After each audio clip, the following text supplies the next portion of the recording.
નમસ્કાર વિદ્યાર્થી મિત્રો, ધોરણ 10 માય સોંગ આપણી જે પ્રથમ પોએમ છે એને માટેની સમજૂતી આપણે આગળના વિડીયોમાં જોઈ. થોડા પ્રશ્નોના ઉત્તરોની પણ થોડી ચર્ચા કરી હતી, પણ એ જ કાવ્ય માટેની જે પ્રશ્નો છે તેની ચર્ચા હું આજે ફરી પાછું કરું છું. અમે તમને બધાને એક જ બાબત વિશે વાત મૂકીએ છીએ કે આપણે ઇંગ્લિશની સ્વદેપોથી ખરીદવાની, અને એમાં જે પ્રશ્નોના ઉત્તરો ખાસ કરીને આપણા 1 થી 10 યુનિટ અને કાવ્ય આપણા 1, 2, 3 અને 4 એના માટે આપણે વારે વારે ફકરાઓ જોવા પડે અથવા તો વારે વારે પ્રશ્નો વગેરે જોવા પડે. એટલા માટે આપણે ઇંગ્લિશ સબ્જેક્ટ હોવાથી અને આપણે લખવું ન પડે એટલા માટે આપણે સ્વદેપોથી રેકમેન્ડ કરીએ છીએ. તમને ઘણી વારે વારે કહેવામાં કે આપણે સ્વદેપોથી લાવવાની છે, દરેકે પોતપોતાની સગવડ પ્રમાણે લાવવાની. પણ એને માટે જ્યારે આપણે જે કોઈ યુનિટ અથવા જે કોઈ ગીત અથવા આપણે કાવ્ય ચલાવીશું ત્યારે જ અમે તમને પ્રશ્નોના ઉત્તરનું સોલ્યુશન આપી દઈશું. તે મુજબ માય સોંગ કાવ્ય વિશે જે તમને સમજાવવામાં આવ્યું છે તે પ્રમાણે હવે એ સોંગ કાવ્ય માટેના જે સ્ટાન્ઝા ઉપરના પ્રશ્ન છે તેની ચર્ચા હું કરું.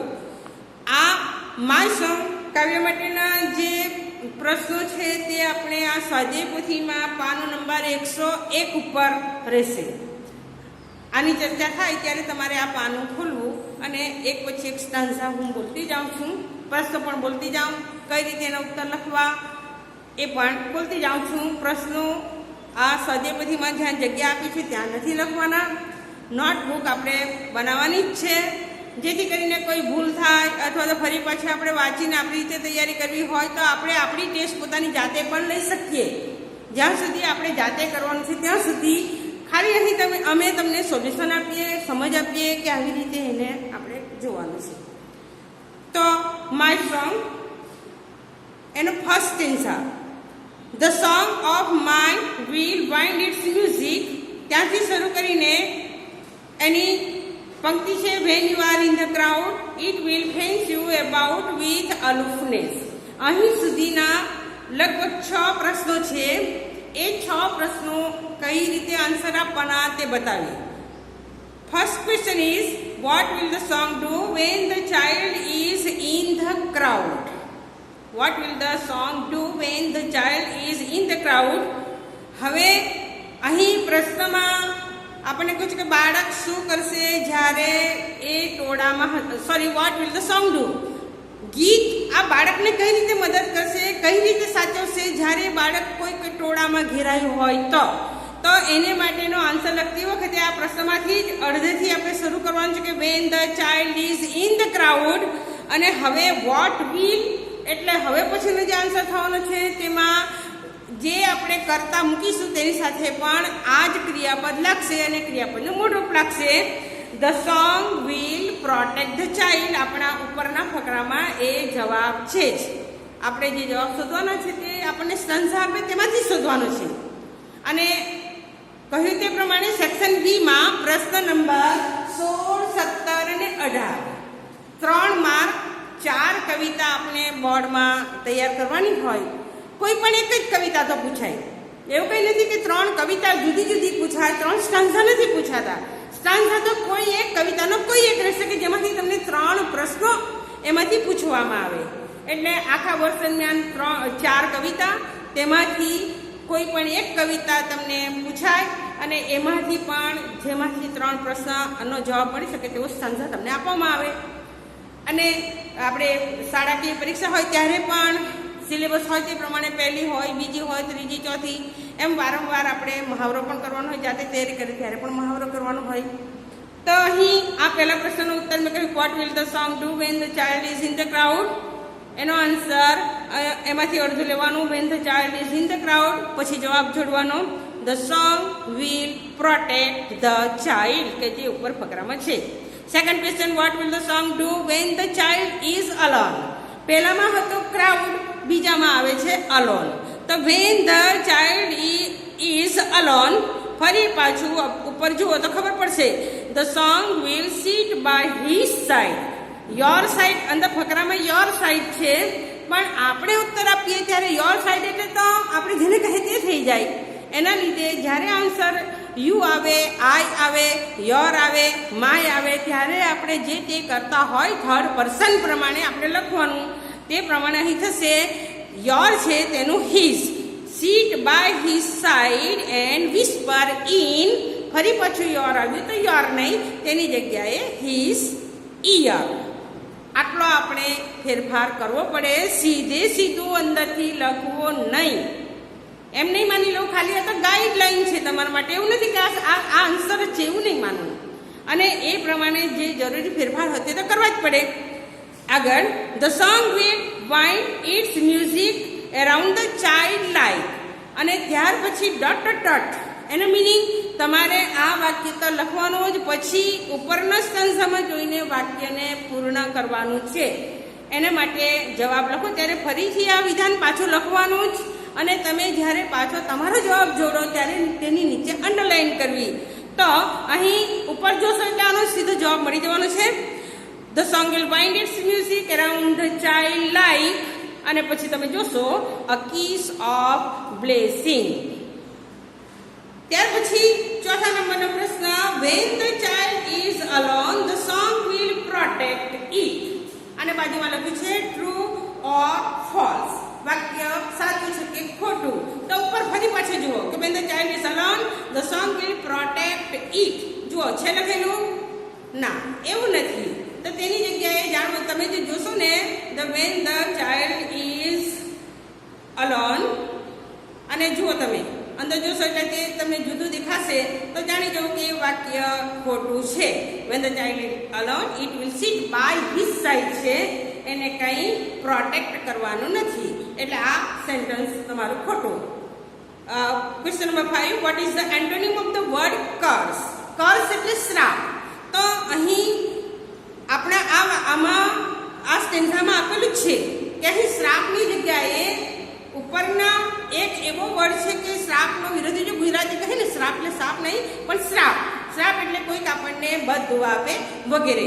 તો એનો અહીં એક વિરોધી શબ્દ છે આશીર્વાદ, અને એ ઇંગ્લિશ વર્ડ છે બ્લેસિંગ.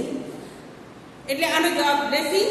છઠ્ઠો answer, which word in the poem means to speak softly. મતલબ ટુ સ્પીક સોફ્ટલી, એકદમ ધીમે ધીમે વાત કરવી. એનો સમાનાર્થી શબ્દ આ ફકરામાં કયો છે?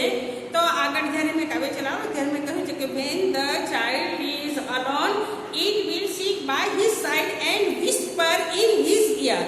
વિસ્પર મતલબ બાજુમાં બેસીને ધીમે ધીમે વાત કરવી.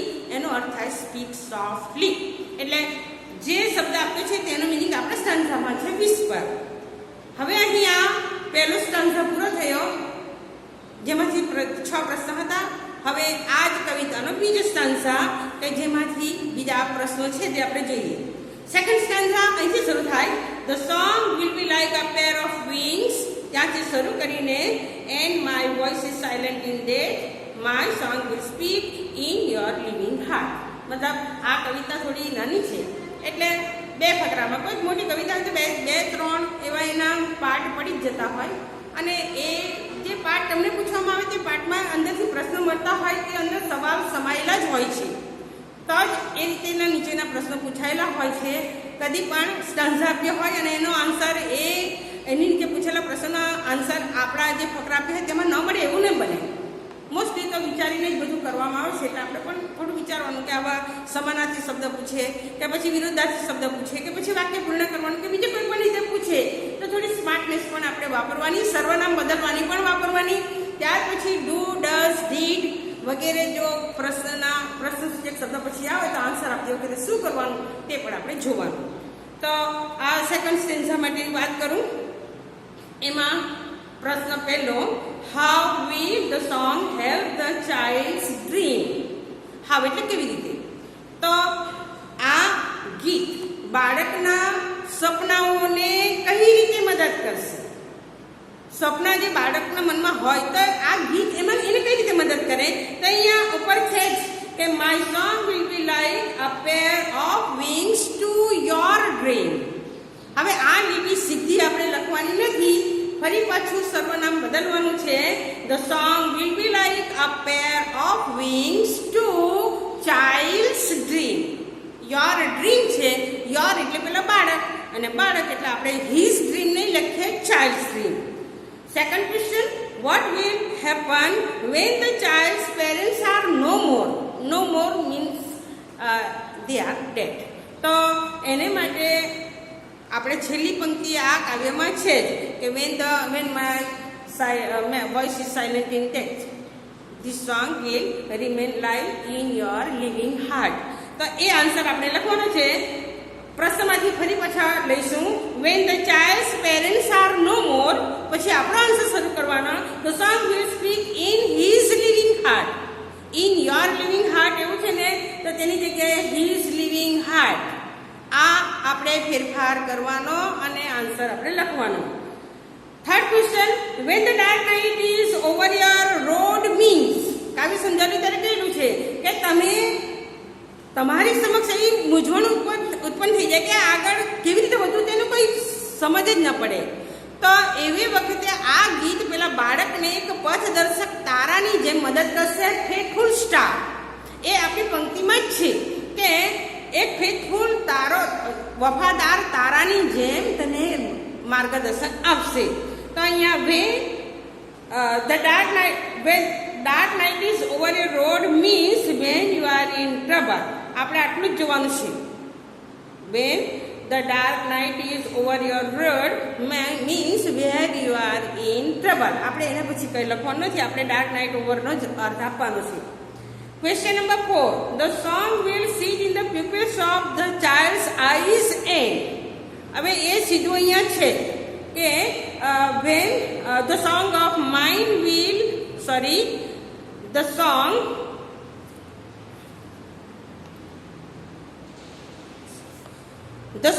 of mine will sit in the pupils of your eyes and will carry your sight into the heart of the things.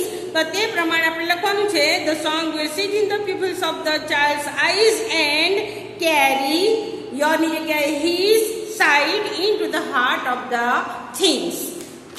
આગળ, what is the synonym of the word vision? synonym એટલે સમાનાર્થી, vision એટલે દ્રષ્ટિ, નજર. તો એને માટેનો આપણા સ્ટાન્ઝામાં વર્ડ છે સાઇટ. 6 નંબરનો question, what is the synonym of the word loyal? Loyal એટલે વફાદાર. આપણી કવિતામાં લોયલ શબ્દ સીધો નથી, પણ આપણે જાણીએ છીએ કે લોયલનો બીજો અર્થ થાય ફેથફુલ. આ આપણી આ જે આ કવિતા છે તેના 2 સ્ટાન્ઝામાં એને ડિવાઈડ કરી શકાય અને એમાંથી એક્સપેક્ટેડ છે. આવા જ સવાલ પૂછાય એવી આપણે ગણતરી નહીં રાખવી. એનાથી જે પ્રશ્ન પૂછનાર છે તે બીજો પોતાની રીતે પણ પ્રશ્ન પૂછી શકે, પણ આન્સર આપણને આ સ્ટાન્ઝામાંથી અવશ્ય મળી રહે તે જ પ્રકારના પ્રશ્નો પૂછવામાં આવતા હોય છે. આપણે પણ થોડો અભ્યાસ કરવા માટેની તૈયારી રાખવી, સમજવાનું. અહીં આ વિડીયો હોય તો તમે એને જો સમજ ન પડે તો ફરી પાછા એને વારે વારે રિપીટ કરીને પણ જોઈ શકો અને સમજી શકો, તમે માર્ગદર્શન મેળવી શકો. Okay, thank you.